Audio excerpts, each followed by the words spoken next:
tayo po ang lahat upang manalangin. In the name of the Father, the Son, and the Holy Spirit. Amen. Amen. Good morning, class. Okay, please sit down. So, who absent today? Okay, very good. No absent. Okay. Alright, class. Before we start our discussion, let us have an activity. Meron akong ginawang jumbo letters. Then, so you will have to arrange the jumbo letters to form the correct word. So, I need 5 students to volunteer. So, who wants to volunteer? Okay, number 1, Mr. Pentes. Yes, Mr. Perez. Ikaw yung number 2. Number 3, Mr. Bona. Okay. Okay, number 4, Mr. Pilisarta. Okay, number 5, Mr. Gayula. Okay. Please come into. Okay, very good. Number 1 is switch. And answer naman ni Marco Perez is a plug. Tama. And number 3 is fuse. Number 4 is outlet. And last is wire. So, according to the words you arranged, what do you think are those? Yes, Mr. Pilisarta? Yes, tama. Electrical, supplies, and materials. Okay. Our topic for today is all about the electrical supplies and materials. So, electrical supplies and materials are developed and constructed for a special purpose such as to control the flow of electrical current and protect the houses, building, appliances, and instrument from the destruction and damage. Okay, class. Ano ba yung madalas na ginagamit sa electrical supplies and materials? Okay, number 1. Ano ba? Yes, tama. Switch. Ano pa? Plug. Ano pa? Junction box. Tama. Yes, Mr. Pilisarta. Tama. Fuse. Okay, class. Here are the other electrical materials and supplies. Number 1 is convenience outlet. So, convenience outlet is a device that acts as a convenient source of electrical energy for current consuming appliances. Siguro naman alam na natin yung convenience outlet. Minsan ito yung ginagamit natin sa pag nagsasaksak tayo ng cellphone, di ba? Tama? Yes. Okay. Number 2 is main plug. Main plug is a device inserted to a convenience outlet to conduct electrical current. The third is lamp holder. Lamp holder is a device that holds and protects the lamps and is also called lamp sockets or receptacle. Number 4 is switch. Switch is a device that connects and disconnects the flow of electric current and a circuit. So, yung switch, alam natin to kasi tuwing gabi, halimbawa, magpapailaw tayo, di ba? Ito yung una nating on, off, ganun lang, di ba? Yes. Okay, junction box. Junction box is an octagonal shaped electrical materials where the connection or joints were being done. Okay. Next is utility box. Utility box is a rectangular shaped metallic or plastic. Ito yung PVC. So, flash type convenience outlet. And switches are attached. So, next is flat cord. So, flat cord is a flat, then most likely there will be one side where the wire is smooth and the other side should have lines or ridges.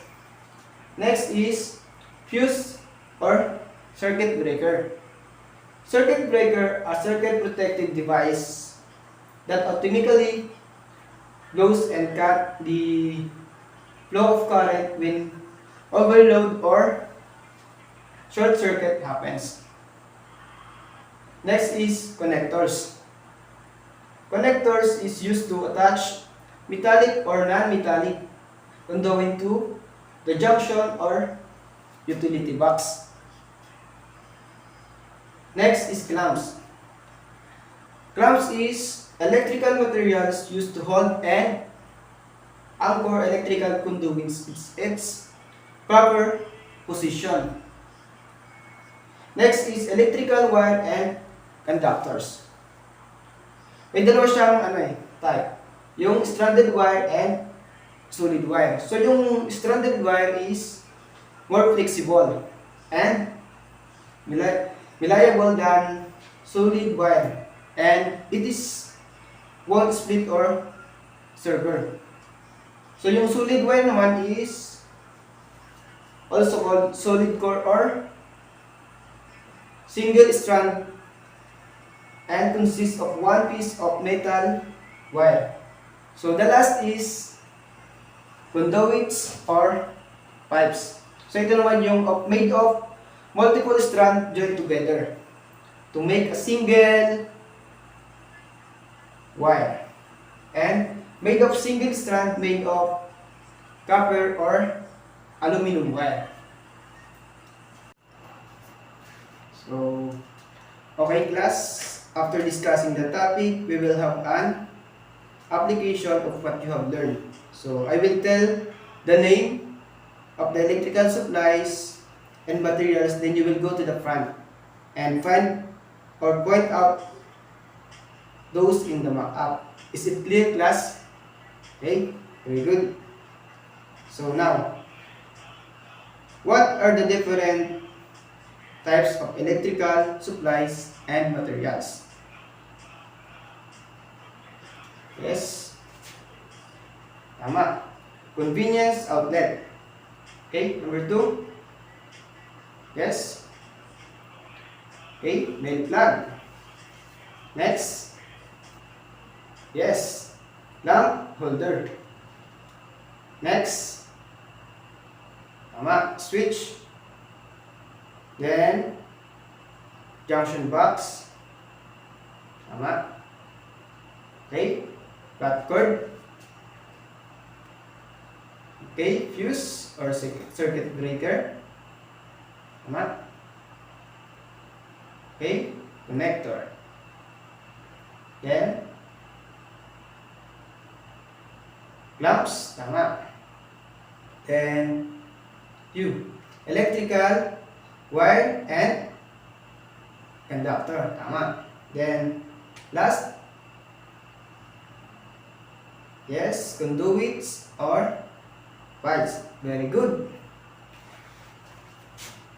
Okay, siguro mayroon naman kayo natutunan sa lesson na ito. So, now, get one half sheet of paper and answer the following question. Siguro, babasahin ko lang yung question, then piliin yung tamang sagot or dalawang ulit ko lang babasahin yung question, then piliin yung tamang sagot, okay?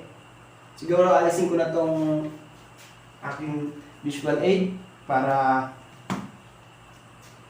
malaman ko kung talagang marinig kayo sa aking lesson.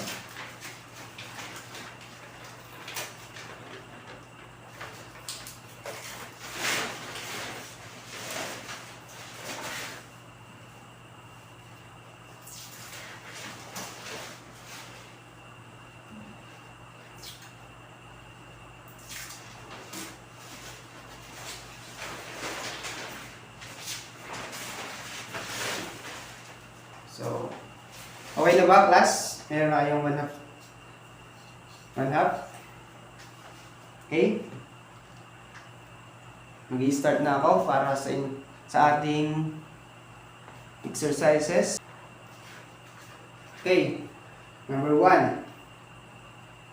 It is a device that acts as a convenient source of electrical energy for current-consuming appliances. A. Convenience outlet. B. Junction box. C. Conduits or pipes. D. Clamps. Okay, ulitin ko. Number 1. It is a device that acts as a convenient source of electrical energy for current-consuming appliances. A. Convenience outlet. B. Junction box. C. Conduits or pipes. D. Clamps. Okay, number 2. Electrical materials used to hold and anchor electrical conduits in its proper position. A. Convenience outlet. B. Clamps. C. Junction box. D. Conduits or pipes. Ulitin ko. Number 2. Electrical materials used to hold and anchor electrical conduits in its proper position. A. Convenience outlet. B. Clamps. C. Junction box. D. Conduits or pipes. Okay na? Number 3. Used to attach metallic or non-metallic conduit to the junction or utility box. A. Connectors. B. Junction box. C. Clamps. D. Flat cord. 4. Okay, ulitin ko. Number 3. Baka talito kayo. Number 3. Used to attach metallic or non-metallic conduit to the junction or utility box. A. Connectors. B. Junction box. C. Clamps. D. Flat cord. Okay na ba? Okay, proceed to number 4. Number 4 is a device that connects and disconnects the flow of electric current in a circuit. A. Clamps. B. Utility box. C. Flat cord. D. Switch. Okay, ulitin ko. Is a device that connects and disconnects the flow of electric current in a circuit. A. Clamps. B. Utility box. C. Flat cord. D. Switch. Okay na ba? Okay. Number 5. Number 5 is a device inserted to a convenience outlet to conduct electric current. A. Main plug. B. Switch. C. Flat cord. D. Clamps. Okay, ulitin ko. Is a device inserted to a convenience outlet to conduct electrical current. A. Main plug. B. Switch. C. Flat cord. D. Clamps. So, okay na? Yes. Pass your paper.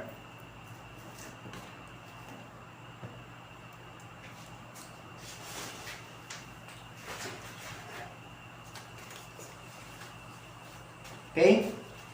Thank you, class. Okay, bibigyan ko kayo ng assignment. So, ngayon, yung ating pag-aaralan bukas, siguro naman meron kayong natutunan sa ating cut ngayon. Proceed tayo tumuro sa electrical joints and splices. Siguro yun ang muna assignment ko sa inyo pag aralan nyo, then bukas magkakaroon tayo ng recitation kung sino ba yung may alam na sa electrical joints and splices. Okay? Okay, ingat kayo sa pag-uwi. Then, bye.